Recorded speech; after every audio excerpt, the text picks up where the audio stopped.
Tanbihul G'ofilin kitoblaridan musibatlarga sabr qilish bobini o'qiyotgan edik. Shundan Hazrati Payg'ambarimiz sollallohu alayhi va sallamga dan rivoyat qilingan hadisi sharif u kishi aytadilarki, "Man azza musoban kana lahu mithlu ajrihi." Kimki musibat yetgan odamga ta'ziya izhor qilsa, musibat yetgan odamga ta'ziya izhor qilsa, unga o'sha ta'ziya izhor qilgan odamga ham musibat yetgan odamning ajricha ajr bo'ladi deb marhamat qildilar. Ya'ni bag'daga turgan bitta musibatni orqasidan manfaat, har bir ish bejizmasda, hamma ish hikmat bilan, hamma ish bandani foydasiga. Ana shuning uchun ham hali nimani boshida aytdik-ku, mu'minning holi ajoyib. Xursandchilik esa shukr qiladi-da, savobga ega bo'ladi. Musibat yetsa sabr qiladi-da, yana savobga ega bo'ladi. Qarang, bitta musibatning orqasidan o'sha musibat yetgan xonadon, musibat yetganlar va unga ta'ziya bildirganlarga ham ajrga ega bo'ladi. Buni Imom Tirmiziy o'zlarining kitoblarida ham zikr qilgan ekanlar. Yana Hazrati Payg'ambarimiz sollallohu alayhi va sallamdan rivoyat qilinadi. U kishi aytadilarki, "As-sabru salasatun." Sabr 3 toifa bo'ladi. 3 ta narsada bo'ladi. Birinchisi sabrun ala toati, ibodatga bo'lgan sabr. Ikkinchisi va sabrun ala musibati, musibatga bo'lgan sabr. Uchinchisi va sabrun alal ma'siyati, gunohga bo'lgan sabr. Ajoyib. Faman sabara alal musibati hatta yaruddaha bihusni azaiha kan kataballohu lahu 300 darajati. Kimki bir musibatga sabr qilsa, hatto uning o'sha chiroyli holatda sabr bilan uni qaytarsa, unga Alloh taborak va taolo 300 daraja beradi. Musibatga sabr qilganiga Alloh taborak va taolo unga 300 daraja yozadi. Va man sabara ala toati, kimki ibodatga sabr qilsa, kataballohu lahu 600 darajati. Alloh taolo unga 600 daraja yozadi. Qarang, ibodatga sabr qanday bo'lishi mumkin? Ibodatga sabr. Bir ibodatni, namozni boshlagandan keyin uni tashlab yubormasdan oxirigacha olib borish uchun katta sabr kerak. Hazil toifa qilib aytib berdim. Mahalladagi bir nimani totqilashibdi-da, yetalashib yuring endi jamoatga chiqaylik. Bir oy chiqibdi, 2 oy chiqibdi, keyin yo'qolib qoldi. Ko'rinmay qoldi desa, buni pasha, shanba bozori yo'q, chiqaverar ekansan deb kulib bergan, nima qilgan ekan? Mana shunaqa shanba bozori yo'q buni, dami yo'q, har kuni o'qiymiz. To'xtovi yo'q, Xudo bergan kunda har kunisida o'qiymiz. Buni uchun sabr kerak. Ana shu sabrni evazida 2600 daraja bor-da endi. Endi ko'zdan yodiga keldi. Boshqa ibodatlar ham xuddi shunaqa. Ihson qilaman. Har juma shunaqa ihson qilaman deb bitta niyat qilib ko'ring-da. Ya'ni juma keyingi juma sekin bir narsa bahonalar paydo bo'ladi. Sabr bilan va'dangizni har juma ihson qilishni sabr kerak unga. Bir kunda men masalan 100 ta zikr aytaman, 100 ta istig'for aytaman. Ataylab nima qilayotganga o'xshaydi. O'sha shoshib zaril ishlar chiqadi. O'sha va bir kunda 100 ta istig'for aytamanni sabr bilan har kuni ayta olish uchun nima kerak? Sabr kerak. Demak, ana shuning uchun 600 daraja. Endi qarang. Va man sabara alal ma'siyati kataballohu lahu 900 darajati. Kimki bir gunohga sabr qilsa, Alloh taolo unga 900 daraja beradi. Yaxshilikda qilaman oson, lekin tiyilaman qiyin-da. Mana yerda hozir 29 ta bob o'tdik. 29 ta bobning ichida e'tibor bergan bo'lsalaring, g'iybat, riyo, kibr, shu narsalarning yomonligini aytdik, tilimizda yolg'on, shu narsalarning yomonligini aytib to'xtayman deyaveramiz, lekin tiyilib olish rosa qiyin. Ana shuning uchun unga 900 daraja. 900 daraja. Qancha namozxonlarimiz bor. Namozni ham o'qib turib, ba'zan lekin g'iybatdan bemalol to'xtatilmayotganlarimiz bor-da, o'zimizda masalan. Yolg'onda to'xtatilmayotgan, boshqa gunohlardan to'xtalmayotganligimiz bor. Ana shuning uchun gunohga sabr, undan tiyilib to'xtab qayta qilmas. Shayton ham qo'ymaydi, nafsimiz qo'ymaydi. U g'ulg'ulab u yoqdan bu yoqdan hujum bo'ladi. Ana shularga aldanmasdan yo'q qilmayman deb to'xtalib turishlik uchun katta sabr kerak va shuning uchun ham bu 900 daraja bo'lar ekan. Gunohga bo'lgan sabr. Hazrat Ibn Abbos roziyallohu ta'ala anhuma aytadilar: "Annahu qala: Awwalu shay'in kataballohu ta'ala fil lawhil mahfuz inni ana Allahu la ilaha illa ana." Abdullah ibn Abbos eng katta mufassirlardan. Qur'onning sahobalarning ichida eng yaxshi mufassir kim desa shu kishini nima qilishadi.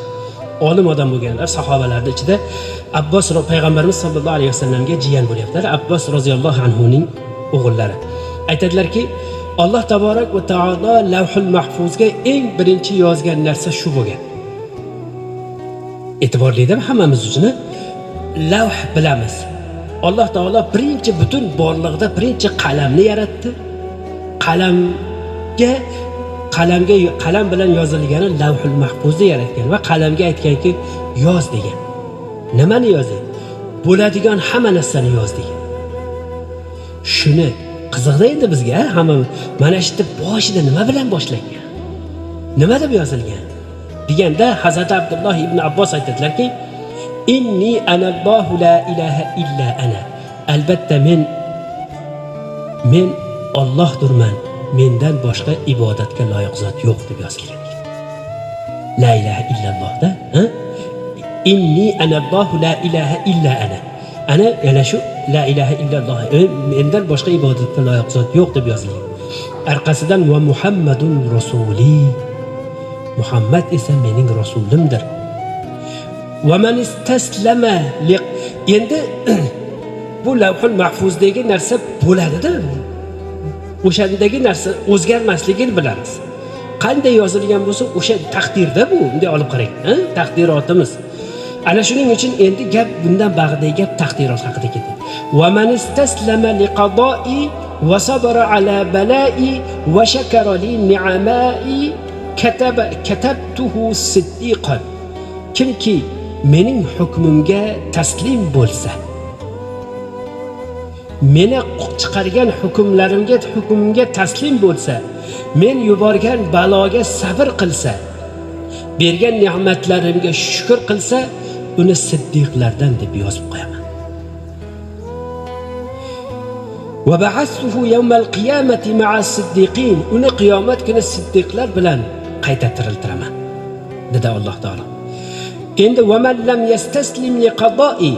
Endi meni hukmimga kim taslim bo'lmasa, bo'ysunmasa, va lam yasbir ala bala'i, yuborgan baloyimga sabr qilmasa, va lam yashkur li ni'amai, ne'matlarimga shukr qilmasa, falyattakhid ilahan sivai. Mendan boshqa xudoni topfaversin deb yozilgan ekan. Mendan boshqa xudosini topfaversin deb yozilgan ekan. Xudodan, Allohdan boshqa xudo topib olamizmi? Yo'q. Demak, bu nima degani? Taslim bo'lamiz, sabr qilamiz, shukr qilamiz. Boshqa yo'limiz yo'q degani.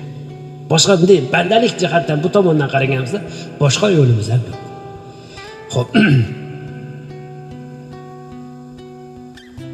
Imom Dorimiy ham o'zlarining kitoblarida zikr qilgan ekanlar. Abdullah ibn Muborakdan ham bir gap bor ekan. Al-musibatu wahidatun fa idza jaza'a sohibuha sarat isnatayn. Musibat o'zi bitta bo'ladi. Agar uning egasi, musibatning egasi besabrlik qilsa, unga musibat ikkita bo'lib qoladi.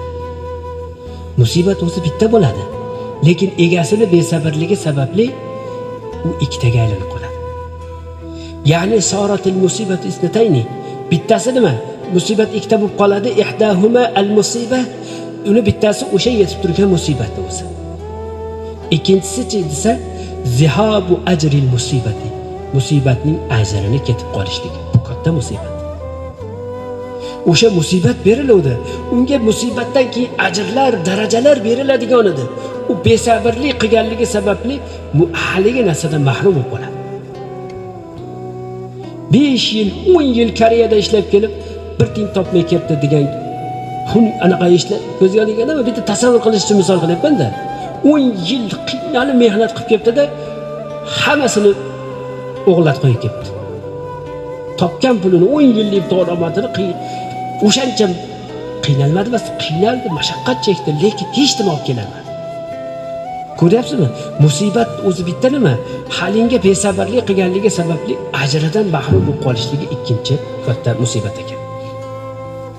Yana xabarda keladiki, Hazrat Ali radhiyallohu ta'ala anhu aytadilarki, Payg'ambarimiz sollallohu alayhi vasallamdan rivoyat qilib aytgan ekanlar: "Man asobathu musibatun falyazkur musibatahu bi fa innaha min a'zamil masoib." Payg'ambarimiz sollallohu alayhi vasallam aytgan ekanlar, kimga bir musibat yetsa, unga o'sha musibatiga sabr qila olishligi uchun bitta undov bor. Nima? Menga yetgan musibatlarni bir o'ylab ta'ammul qilsin-da. Chunki eng katta musibat menga yetgan. Mendaqa mana shu Rasulullohga qancha musibat bo'ldi-yu, uni oldida men kim degan narsa nima bo'ladi? Dalda bo'ladi. Yetimlik musibatini topdilar. Qavmlardan haydalib, yurtdan haydalish musibatini topdilar. Farzandlarni dog'i masalasidagi musibatlarni topdilar. Ular u kishi sababli eng yaqin insonlarga zulmlar bo'layotgani bu musibatlarni topdilar. Qiyinchilik, kambag'allik mashaqqatlarini hammasini topdilar. Eng katta bu sanab tugatilmaysiz Rasulullohga bo'lgan musibatlar. Sallallohu alayhi vasallam. Kimki musibati ko'ziga katta ko'rinsa, menga yetgan musibatni o'ylasin. Mendaqangi musibat ko'rmaydi baribir. Ajri nimasi? Musibati yengillashadi degan ekanlar. Yana Hazrat Ali karramallohu vajhahudan rivoyat qilinadi. U kishi yana Payg'ambarimiz sollallohu alayhi vasallamdan rivoyat qilib aytadilar: "Man ishtaqa ilal jannati sar'a ilal khayrat." Kimki jannatga mushtoq bo'lsa, jannatga oshiq bo'lsa, jannatga kirishni xohlovchi bo'lsa, u yaxshiliklarga shoshiladi. Chunki yaxshi amallar jannatga olib boradigan ishlardir. "Va man ishtaqa minan nari va man ashfaqa minan nari naha anish shahawat." Endi do'zaxdan qo'rqaman degan odam esa xohish shahvatlarni tark etadi. Shahvatlarni tark etadi. "Va man raqaba al-maut taraka al-lazzat." O'limni muroqaba qilgan, o'limni haqida o'ylagan odam lazzatlarni tark etadi. O'lib ketadigan jonga mincha degan gaplarni eshitardik hozir. O'lib ketadigan jonga bitta misolda shu mahallamizda yashagan ekanlar, Qordada. Biz ko'rmaganmiz aytib berishadi-da, uylarining tomini egri-bugri shoxlarda bittagina kulbachalari bo'lardi. Mahalladagi o'ziga to'qlar, keling Qordada shuni almashtirib beraylik desa, ha, o'lib ketadigan jonga shu yetadi. Shunga ham javob bermasak deyar ekanlar. O'limni o'ylagan odam lazzatlarni tark etishi oson bo'ladi. "Va man zahada fi dunya hanat alayhi al-masaib." Kimki dunyodan yuz o'girsa, musibatlar unga yengil bo'lib qoladi.